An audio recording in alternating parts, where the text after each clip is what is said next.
Welcome to Speaking of Jazz with Manny Kellough, and in association with JazzTribe.News. Now let's get started. Well, jazz lovers, here we are again, and I'd like to say hello to you wherever you might be listening in the world.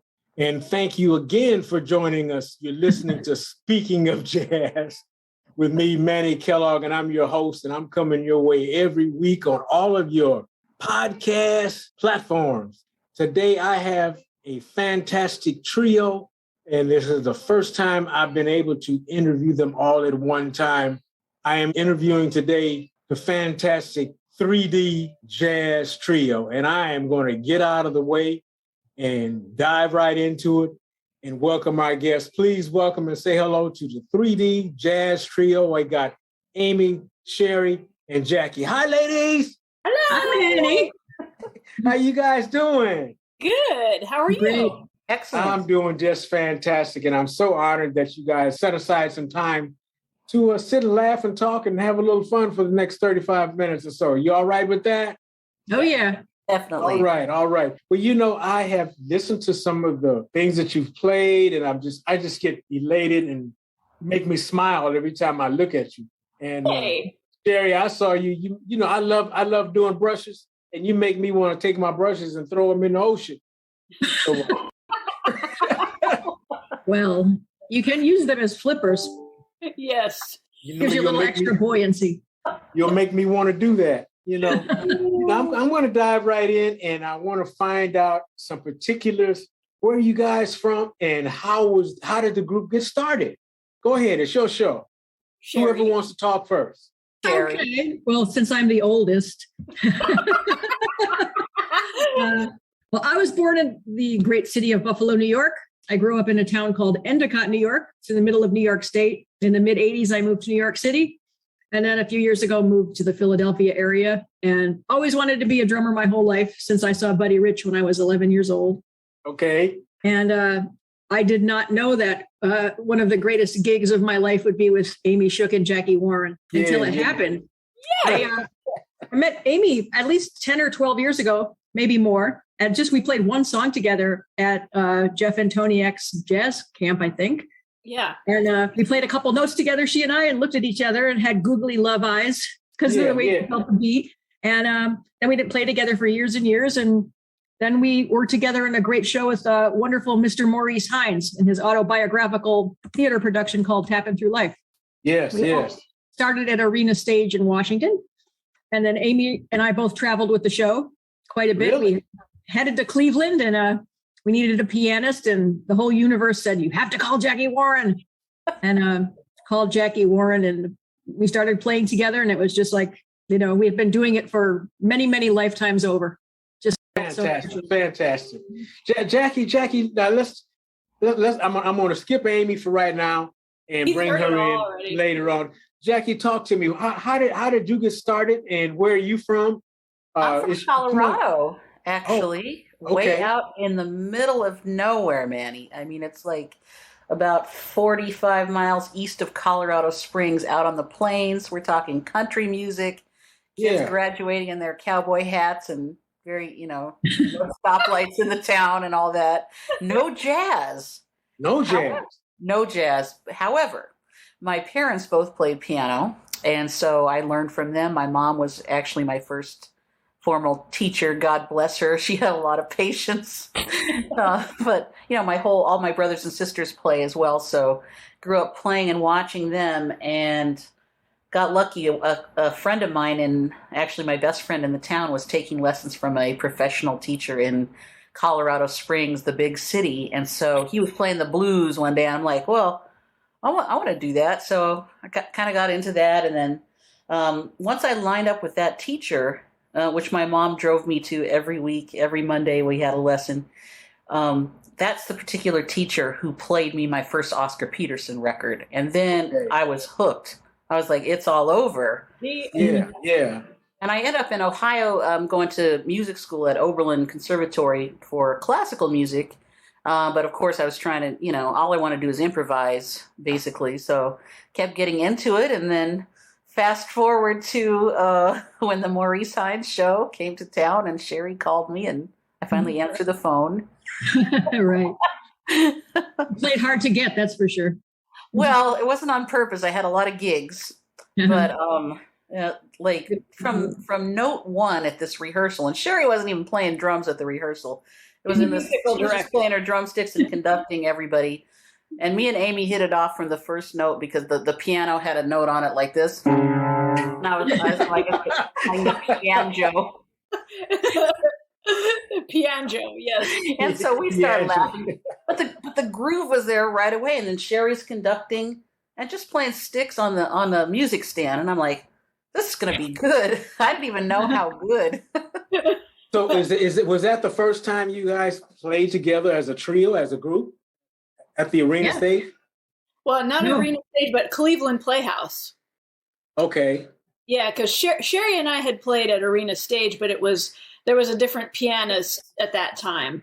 And so the show was touring regional theaters. And when it ended up in Cleveland, not every theater was able to afford the A team necessarily. So Sherry, as the musical director, would have to choose, okay, we have these key important players in the ensemble we have to bring, and then wherever we would be, we would have to acquire other musicians to fill the other spots. And so one of those in Cleveland was the piano chair, which is a very vitally important chair in that show.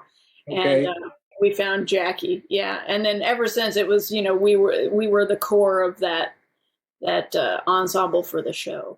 Well, and Maurice said the minute he heard, Amy play, and then subsequently Jackie, he said, "I'll never play without you again." Yeah. And he never has. Yeah. That's fantastic. And you really grew up in different areas, and you really didn't even go to school together. Oh, no, not at all. No. Nothing. That's amazing. That's amazing. Well, let's who are some of the artists that you have worked with or working with right now? I mean, whoever wants to jump in and start, and just let's talk about that for a while. How about you, Miss Brushes? Well, I just finished a large project with my big band called the Diva Jazz Orchestra. There was actually a smaller version of that Jackie and Amy played with. We did a big Broadway CD, timely with the Tony Awards and all. That was a very time consuming. But right now I'm focusing my attention quite a bit on some teaching I'm doing and some video content for a couple of different companies. And most excitingly, concentrating on the new 3D Jazz Trio CD that we're about to do next month. Right after we have the Rochester Jazz Festival in a couple weeks. Yeah. And some teaching together as a trio. Then we're going to go straight into the studio and do our overdue next CD. Yes. Well, we're going to get down to stuff that you got coming up in just a minute. I'm glad you gave me a heads up on that. So that's a question that's a question that I will not miss. How about you, Jackie? Who are some of the artists that you have worked with and are working with now, other than the 3D Fabulous Jazz Trio? Well, of course, I try to make the 3D Trio a priority. But one of the things that I do is I play in a salsa band, and that's hard. It is the other best thing that I do in my life. My mission is to salsify the world. The guy who's running it is my friend Sammy De Leon, and he's a fabulous percussionist. And he's actually sat in with a 3D Jazz Trio. So what we do, we normally back up different artists from Puerto Rico who come. The same type of thing happens where you can't afford to bring a whole band in. So we're the band. Our band is the one that's hired to back up. Probably one of the most fun people was Tony Vega, Ray de la Paz. I don't know if you know any of these singers, but they're all like, super famous Puerto Rican singers. We get together and rehearse. Ismael Miranda, all of the greats, and it's so much fun to do. And an extension of that is I guess I'm the director of this. I guess our music camp is going on now. It's the You I am. Own it. That's why I'm so fried. It's the Amistad, the Caribbean Arts Camp that a few of my friends and I started. Coming to get you. What's that? They're coming to get you. They might. I'm sorry. Camp director police. This is a hot area. Yeah, I actually have to go to camp again right after this. We have a little performance. But me and my friends, we actually went to Cuba and did some filming of some groups and went all around. And that's part of there's a history component to the thing. There's a lot of moving parts to this thing. And we luckily this year get to meet in person. So even though it's a lot of work, I do enjoy the teaching. I'm also trying to play with as many fun things as I can. And I have a quartet that I'm playing with that's all Latin jazz. And then I also play with Cleveland Jazz Orchestra, which is super fun as well. There's a lot of things. I'm trying to do too many things. Right, ladies? Yes. You're a busy woman. It sounds like you're having a good time and enjoying what you're doing. I can tell that. I definitely am. Amy, you want to bring me up to date on what's going on in your life and what you're doing now? Well, I was just gardening, which is one of my most favorite hobbies, actually, is gardening. So I was doing that. But as far as musical things go, I've had a bunch of things just kind of in rapid succession on my plate, which has been really fun, but it's also been kind of like, oh my gosh, hold on tight. Here we go. I did a great weekend with this fabulous singer out of Miami named Nicole Henry, and she's got a new album out that's killing, so I would recommend checking that out. And then I had done a recording session. It was a session with the Smithsonian Jazz Masterworks Orchestra, and they have a program that they're doing that was originally scheduled in 2020, which was going to be about women in jazz and so forth. Anyway, and Sherry was invited, and we played one of her tunes that I think, was it on the 25th anniversary Diva recording? Yeah. And so a tune that she had written and arranged for big band, and so the Smithsonian, we performed that. And then one of my tunes that I had written for one of our best friends and colleagues, the great Lee Pilzer, who's a fantastic baritone sax player and composer. I had written this tune for her called Beating the Odds, because she had cancer and she's a cancer survivor. Okay, and wonderful.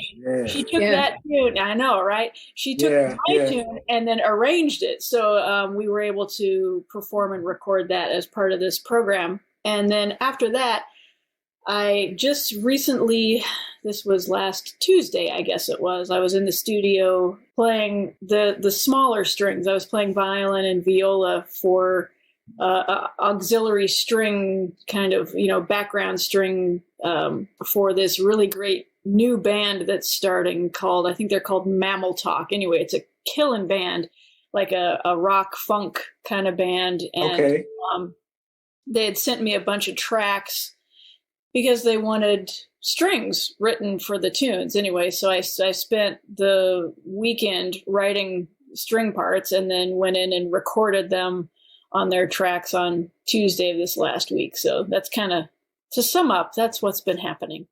What about you, Miss Sherry? Oh, well, besides, I forgot, I can't believe I didn't mention the Smithsonian thing. That was a pretty big honor. That's so fun to do that project. Yeah. I like I mentioned, thinking about, we were collaborating, just beginning to collaborate about our new CD together.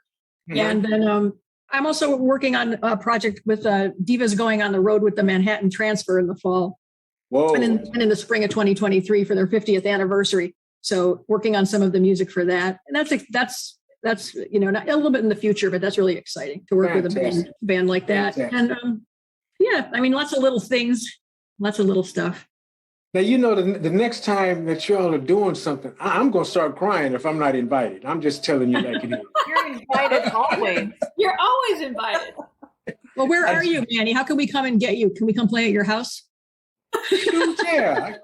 You know what? I got a baby grand here. I got a drum set here. I'm getting ready to buy an upright bass. And I'm getting ready to get a PA system. I live out in Woodbridge, Virginia.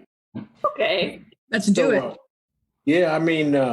I have fun all the time. Cats come over and we sit down and play and eat chicken wings and potato salad and stuff like that. That sounds good. That's what goes on out at my house. That sounds good. Yeah. I like to ask this question because as long as you all have been playing together and separately throughout your years of travels and playing, what are some of the most funniest things that you can tell us about? And Amy, I know you've already shared. She's already laughed. But I want to know some of the funniest things that you guys can share with us as a group that you have done that you can tell. I know you can't tell everything, but I'm trying to filter it right now. I don't know. Who wants to start? All of mine are dirty. I have to think about it here. Let's see. The things that you can share with the guests, with our listeners. Well, are your listeners sensitive? Well, I mean, they're pretty open-minded. Can it be a little PG-13? Yeah, it could. Go right ahead. Towards R? Yeah. I'm not going to tell one of RR stories, but one time when I was playing at the Hollywood Bowl with with Diva, they've turned the stage when you're about to perform. And I think everybody, maybe this was the first time, everybody was a little, jumpy because it was a big honor and a big deal for us to play there. And one of our trumpet players, who I love so much, went, psst, and we turned around and she had decided to drape her breasts over the top of the music stand. Get out of here. Attention. Right as the stage was turning to this massive audience of people, like right halfway in the twist, psst, we turn around and there we are. Really funny. Everyone became wildly hysterical, and everybody was in a great mood after that. The nerves went. That's magic. I recommend it for everybody to try. That costs extra. Yeah. I don't know who saw it, probably the stage crew, but it was wild. Got everybody in the mood for swinging, I'm sure. How about you, Jackie? Oh my gosh. I mean, mine go from like super R-rated to like nothing. I don't know. Let's see. Well, there was that time that my entire salsa folder blew into Lake Erie. Oh no! It was a really windy day, and we're playing. Of course, like sometimes the cats who arrange these charts think that the piano charts have to be 80 pages, right? So up there with my clothespins, and I had all my. This was like a few years ago, before I realized you don't put all your music on the stand. What was this, like 20 years ago? Okay. So the wind came up, it picked up all my charts, and that's where they went. I was like, well, I guess I'm not going to be using music anymore. Oh well. Clothespins and all? I still have some of the clothespins, actually. They don't work. No, I learned that the hard way, but also I learned that you better memorize your music. Yeah. There you go. How about you, Miss Amy? Well. Sound like Larry Graham. Well. Well, there was one time, and Jackie, this was before you had joined the show, Maurice's show. It was when it was in D.C., and there were a pair of brother tap dancers that were tapping with the show named the Manzari Brothers, John and Leo. And they had this really fantastic segment towards, the middle end of the show where they had this big feature. And it was, I just love tap dancing. The way the stage was set up, it was a beautiful setup, not necessarily the best setup for a band because, I was all the way up on the very top level next to the saxophones. Then Sherry was down another level down to my left, and then the piano was all the way down on the floor. So as far as rhythm section goes, we were pretty much as far apart as we could be, but it looked good from the audience. Anyway, I don't know, what do you think, Sherry? Maybe at least 10 feet up was where my perch was. Oh, yeah, at least, probably, maybe more, 12 feet anyway. Yeah. So 12 feet above, and directly below me was the grand piano, but feet below. Yeah. And so the guys, this wasn't during, it was during previews. So it was a real performance of the show, but it wasn't like, the show had opened officially yet. But there was, full audience there doing the previews like they do. And I just loved what they did so much. I'm like, I'm going to video this with my phone. And the thing is, I'm kind of opposed to bringing a phone on the bandstand, generally speaking. And now I just don't, because I'm like, I'm never going to let this happen again. or I'll bring it and just have it to look at my, look at the clock to see if, for timing. Anyway, so I've got my stand there, and there's these kind of stand fronts and everything, and I'm just kind of holding my phone just over the lip of the thing. They were just dancing away, and I don't know what happened. I had like a seizure that for a split second, and like my phone just flew out of my hand and fell all the way down to the stage. And I just was like, oh my God, it's gone out onto the stage. They're going to tap on it. There's somebody going to break their ankle. Anyway, it landed like this, and made a sound like that. And they were tapping, and John turns around and he's like, what was that? I mean, they were still dancing, but it sounded like an auxiliary tap from somewhere. But it was my phone, and I'm like, I just pretended like nothing happened, nothing happened. And he was looking around, and some people were kind of looking over at me, and I was just like, You should have just pointed at Jackie. I don't know nothing. I don't know anything. I just pretended like nothing happened. Anyway, my phone it landed under the piano. Thank goodness it didn't go out onto the stage. But it landed under the piano, and I thought for sure, oh, well, it's going to be new phone time because, there's no way that it could have survived, but it was totally fine. Nothing broken, no broken screen, nothing. But yeah, it was funny and embarrassing and horrifying all at once, and I thought for sure Sherry was going to fire me. Oh, my God. I'm glad you were able to recover from that one. This is like lessons from the stage. This is great. I know, right? I did think of another story to go along with Sherry's story that's a little racier if you want to hear it. Go ahead. Okay, so I didn't know we could tell this. I think we can tell this. So in Cleveland, they have the Rock and Roll Hall of Fame, right? Yes. So there's all kind of parties, the shows, patrons, whatever. And so apparently they were having some Elvis type special. So there were like 50 Elvis impersonators in town. Oh, no. And I'm playing at this piano bar, and a couple super drunk, not very good looking Elvis impersonators come in, and they're like, they want me to like play some tunes. The guy's like, he was super drunk, and he's like, if you can you take your top off and play the piano with your boobs? And I'm like, what?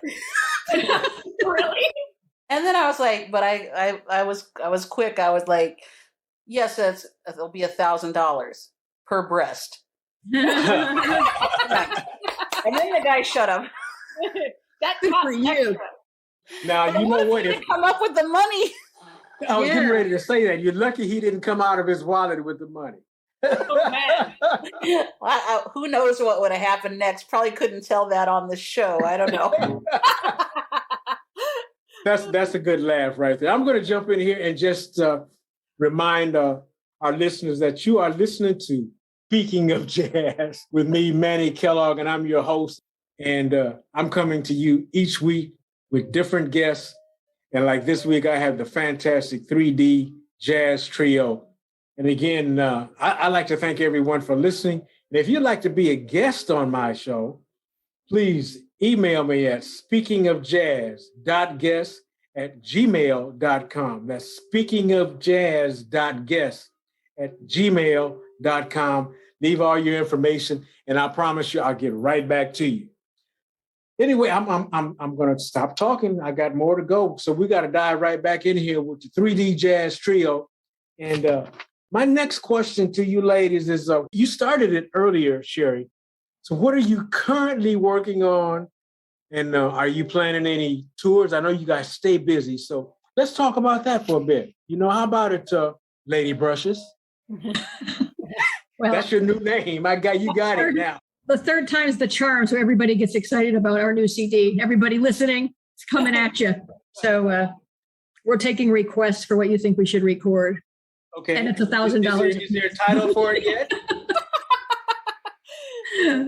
For that, and I'm excited about the Rochester International Jazz Festival. That's 2 years delayed from our performance. And we are actually teaching together at a music camp, which is one of our very fun experience we had twice, right? You did it twice already?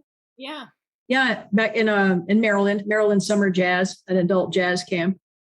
Still sounds dirty somehow. I know it still sounds really dirty, but it's just adult because jazz. Adult amateurs, not like adults. That still sounds bad. I know. And that was actually, that was one of our, and that when some of that with that, it's a week-long camp and then jam sessions and concerts every night. It's very, very fun. Okay. That was one of our funniest, humorous moments when Amy's alter ego appeared at one of the jam sessions. Yeah. Loretta. I kind of told Manny a little bit about when I would put a wig on and things would happen. Anyway, yep. Yep. Yeah, and I think we're going to try to recoup our Cuba tour, right, Jackie? Yes, we have a permanent invite to the Guadapachanga Festival in Pinar del Rio, which we already had our plane tickets and everything for April of 2020. And then, of course, that everything is canceled. So yeah, as soon as they can do it again, we'll be back, because they were like, we can't have the festival without Jackie Warren, which by extension is the 3D Jazz Trio, and our CD is all over the place in Cuba. I handed it out to all kind of friends, and they're blasting it from their houses, which is really cool. Are you guys playing any place around the DC area? Not until much later in the year, not until December. And I'm not even sure that performance, I think that might actually be a private performance. Okay. That we're doing, but we're hopefully gonna kind of put some other things in and get it coordinated where we have some other live performances in the DC area there. Yeah, we might be back at Blues Alley before you know it. Yeah, I want to be there. I'm going to cry if I can't be there. What about the Divas? Are the Divas doing anything? Well, I mentioned we're doing a Manhattan transfer tour starting in October, so that'll be a lot of fun. Mm-hmm. And yeah, we have one of our other groups has a couple of gigs this month. Our quintet, it's called Five Play. That's made for members of Diva. And then we have some festivals in September that we're playing. Yeah, a few things here and there. Well, please keep me updated, would you please? I will, as everybody knows, because Jackie and Amy are both band leaders, and then we co-lead this group together. It's being a band leader is a very hard business. Working hard to keep working. Yeah. I'm a band leader and I second that emotions. I know what you mean. Yeah. It's the same as dog years. Being a band leader is no joke. It's not for chumps. Yeah. So that's what my joke is. It's like being in dog years and band leader years, just times 7. That's how old you feel. Band leader years. Yeah. I'm 150. 300. I got another question for you. Before I play any gig, I don't care how big it is, how small it is, I get butterflies to get nervous. Do you guys get that before you perform? Happy adrenaline. Yeah, I mean, I don't think I get nervous really. Yeah, I mean, there might be like the adrenaline, like what Sherry was talking about. Yeah. But I think generally speaking, I mean, I always feel like, especially with this group, that we're all so supportive of each other, and we all have the intention of, okay, we're gonna go out and have a great show, and we're gonna make great music, and we're going to leave people better than when we found them. I mean, that's kind of like our goal. And so, we're certainly very prepared, and I think that, one of the ways that you mitigate having the butterflies, I think, is just in that preparedness, but then also just having the mutual trust amongst your bandmates, and I trust Jackie and Sherry with my life. So, I know what you're saying there, because I think being a band leader, I think my concern is everybody going to get on the airplane? Everybody going to make it? You know what I mean? That makes me more nervous than anything. It's everybody going to get there. Is everybody going to get here, or have their music and not have it in Lake Erie or whatever. Who's going to get to the gig and be... Who's going to get to the gig and get sick or get ahead? That's just normal things that I think about, And usually after that, maybe the first set, I think I settle down. Mm-hmm. It takes a minute for me to get into swinging and playing before I really just settle down and say, okay, I think I'm okay. Yeah, I'm with you. A lot You of know what I times, mean? like if the sound's not right or something, then I'm like agitated. But otherwise, I'm ready to just jump in and start hitting. Yeah. I think Like we like have a- today, before I got to getting ready to interview you guys, I was just nervous as hell. What? Again, I don't know. That's just me. I was just nervous, excited. The adrenaline was going. Like right now, the adrenaline is still going. I'm almost biting my tongue sometimes trying to ask y'all questions. So, Well, Manny, I think too something that really helps us is our pre-concert ritual is very serious. okay. That really puts us in the right kind of Zen performance space. Yeah. Yeah. I don't know. We really just laugh hysterically. Usually, right before we're on stage, we're doing something that makes us laugh so hard. Yeah. Side splitting. For some reason, we got into that habit since we met practically. Yeah. We I watched. got to get into that. I got to try that one. Yeah. I got to try that. It's the very best thing. Like watching some silly videos. We have a few special ones we'll have to share with you. Yeah. But it takes your mind off of like any sort of jitter or whatever, and you realize you're there to have fun.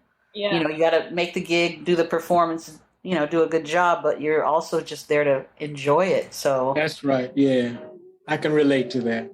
But thank you. I gotta remember that one. I just learned something. And instead of trying to going into it head first seriously, try to go into it laughing and thinking about having a good time. Well, I got another question for you. I'm sure that you all are mentors and educators. What are some advice that you can give to up-and-coming musicians and writers, arrangers, players, and singers? Does anybody in the group sing? Can you elaborate? Can you talk about that for a minute, or just in general? How about you, Jackie? Dive in. What advice can you give to up-and-comings? You better learn to sing a little bit, because you might be singing backgrounds in a salsa band. At least you're going to sing your Oye Como Va. Like, I do not like to sing in the actual band, like, because I have the range of about an octave, which is super poor.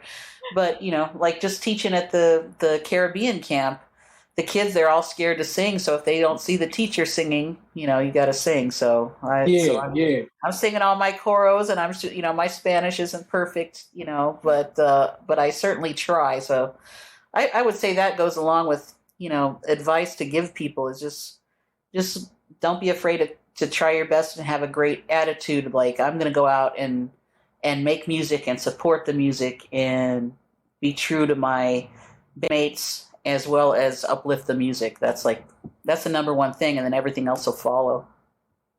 Fantastic. How about you, Sherry? On top of what Jackie's saying, and I do teach quite a bit, and I know that we all have done teaching together, which is also very, very fun to share our educational ideas. I think there's no shortcut to learning how to play your instrument. So whatever level you're on, you have to practice your technique. You can't skip any single part of it. You can't, and if you try to do that and try to put yourself in a position where you're not ready for that, then it'll make life more difficult for you. So we're always practicing all the time, all of us. Nobody ever stops. But just that, you have to spend time by yourself in a room, really being able to play your instrument, and then looking for your own voice, especially in jazz. Don't try to be a carbon copy. As Judy Garland said, be a first-rate version of yourself, not a second-rate version of somebody else. So try to find your own unique contribution to the music and to your band. Yes. Very good advice. Very good advice. Yeah, I love that quote. How about you, Amy?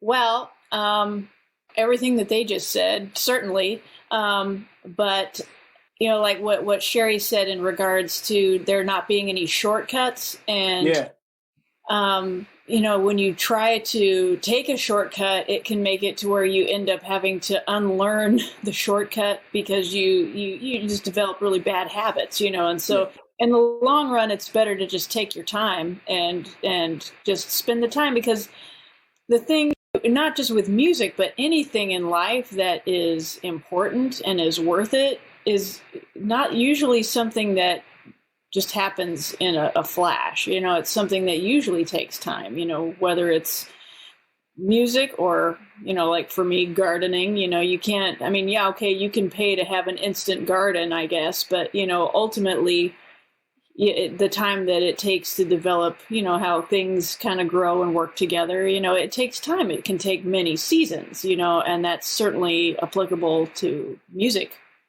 Yes, and in addition to spending that time alone, just honing your craft, honing your technique, it's important to play with others that want to, have the same kind of goals, have the same kind of ideas, about just learning and creating music together.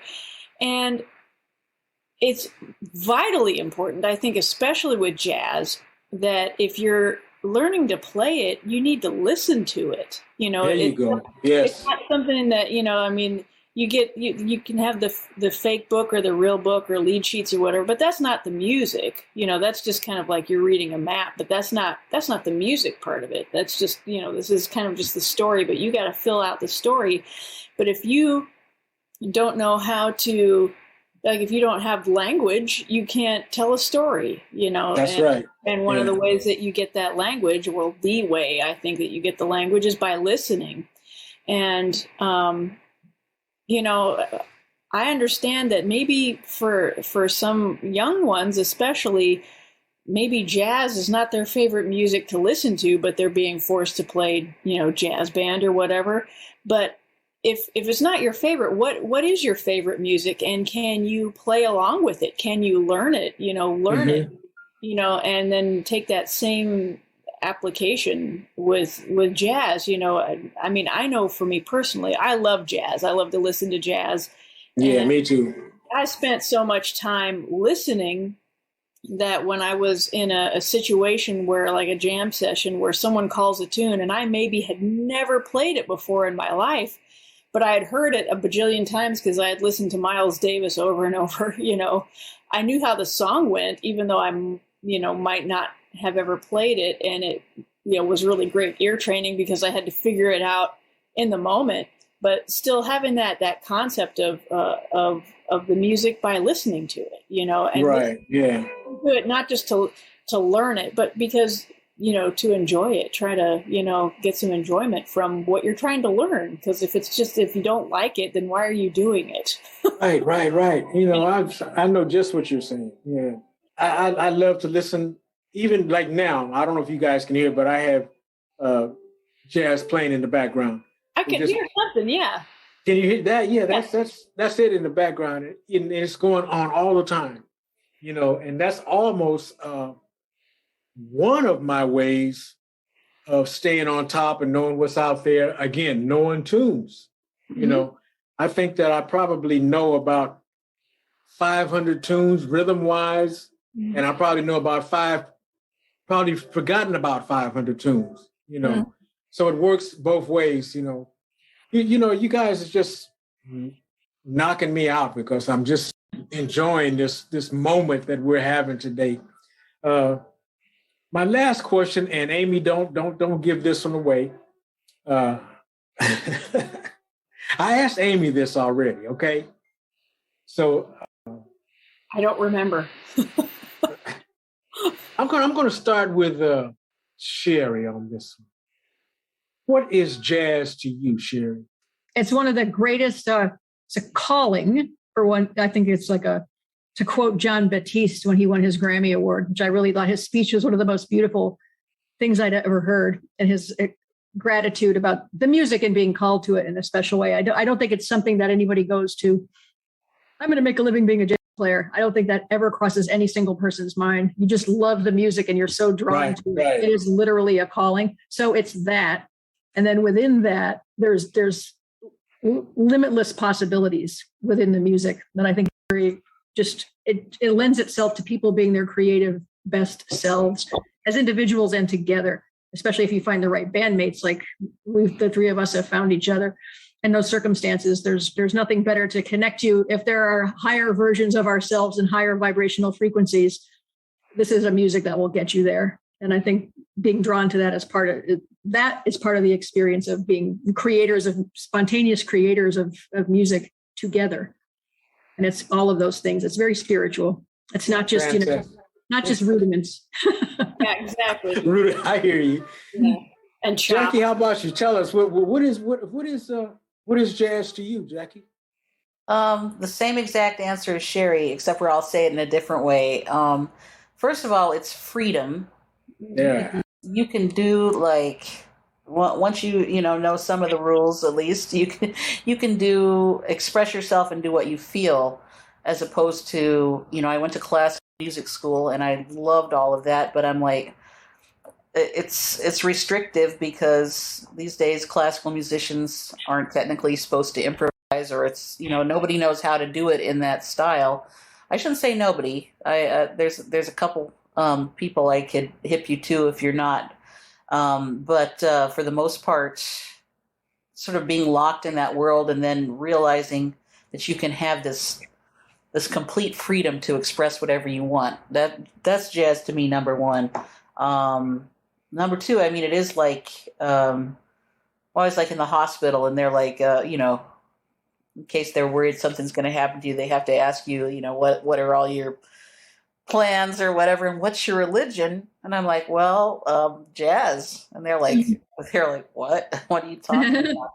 But it really is. It's like it's the whole universe, and if there is a God, which I think there must be a God of some type, can't even understand that, but that's what it is. When we're playing, especially when we're playing together, I just go into another land, Yeah.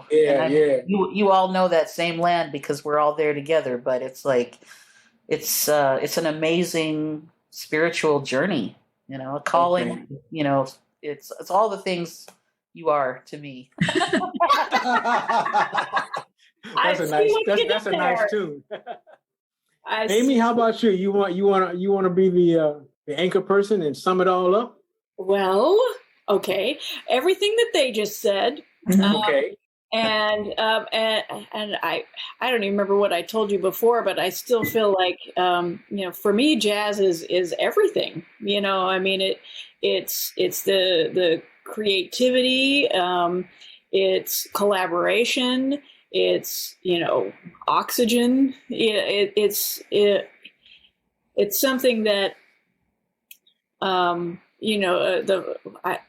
really one of the easiest and funnest modes of expression is through jazz, and especially when you're collaborating, like when I get to play with Sherry and Jackie, having that mutual collaboration, that mutual creation, because when we're all of the same mind and doing that together, there's this other energy that happens, and then when you're playing for an audience that is invested as you are, but from a listening standpoint, there's an energy that they bring, and then this other the energies combine, and there's like a completely different thing. Sometimes I call it like a sanctuary. It is kind of like going to church, what you think of in a very spiritual sense, like you're really in that amazing place where you really do have that sensation of connectedness, with each other, and I think that there's really nothing more important than that we continually be reminded of that just in our daily lives, not just on the bandstand, but realizing that that somebody over there is maybe acting out and being a terrible person, but I'm connected to that person still. And thanks for that. How'd you know it was you? Yeah, I knew it. But realizing it's like, okay, well, I don't really know what's been happening with them, but I can still, invest or imagine the energy that I'm bringing. I'm connected to that person, and maybe I can just still send them some good vibes. It just happens to be flow really easily with jazz, and certainly with people you love playing with. There you have it. It couldn't have been said any better. And it's just been an honor to have you ladies on the show today. And we have to stay in contact, because I definitely want to come out and support you and hear you play and just have fun with you. Because every time I see you on your recordings, look like you guys have tons and tons of fun. And I would like to be in the midst of that one day. Oh, yeah. So you have to promise me you'll let me know and stay in tune with me. Absolutely. Again, we got to let our jazz lovers know that you're listening to Speaking of Jazz with me, Manny Kellough, and I'm your host. And I'm coming to you weekly on all of your podcast platforms. And if you'd like to be a guest on the show, just email us at speakingofjazz.guest@gmail.com. And the show is being brought to you by Music Matters with Darrell Craig Harris from Las Vegas, Nevada, and also JazzTribe.News with Nigel J. Farmer, and he's all the way in France. So they're the ones that's making this show possible. Thank you. Yeah, thank you. Thank you. They're behind us 100%. And ladies, I'd like to thank you for your time and coming to be a part of the show. And again, please stay in touch with me and feel free to email me, call me anytime you like. I think you all have my phone number by now. And if I see it pop up, I will definitely answer. Again, it's been a pleasure having you ladies with me on the show this week. And as I always say, you know the way I close my emails, keep swinging. Yeah. You too. We'll try. Thank you. Thanks, All Manny. right. God bless, and we'll see you again. Thanks for your time. Bye-bye. Bye. Take care. We hope you enjoyed the show and thank you for keeping jazz alive. Don't forget to follow us on our social media channels. All the links are in the podcast description.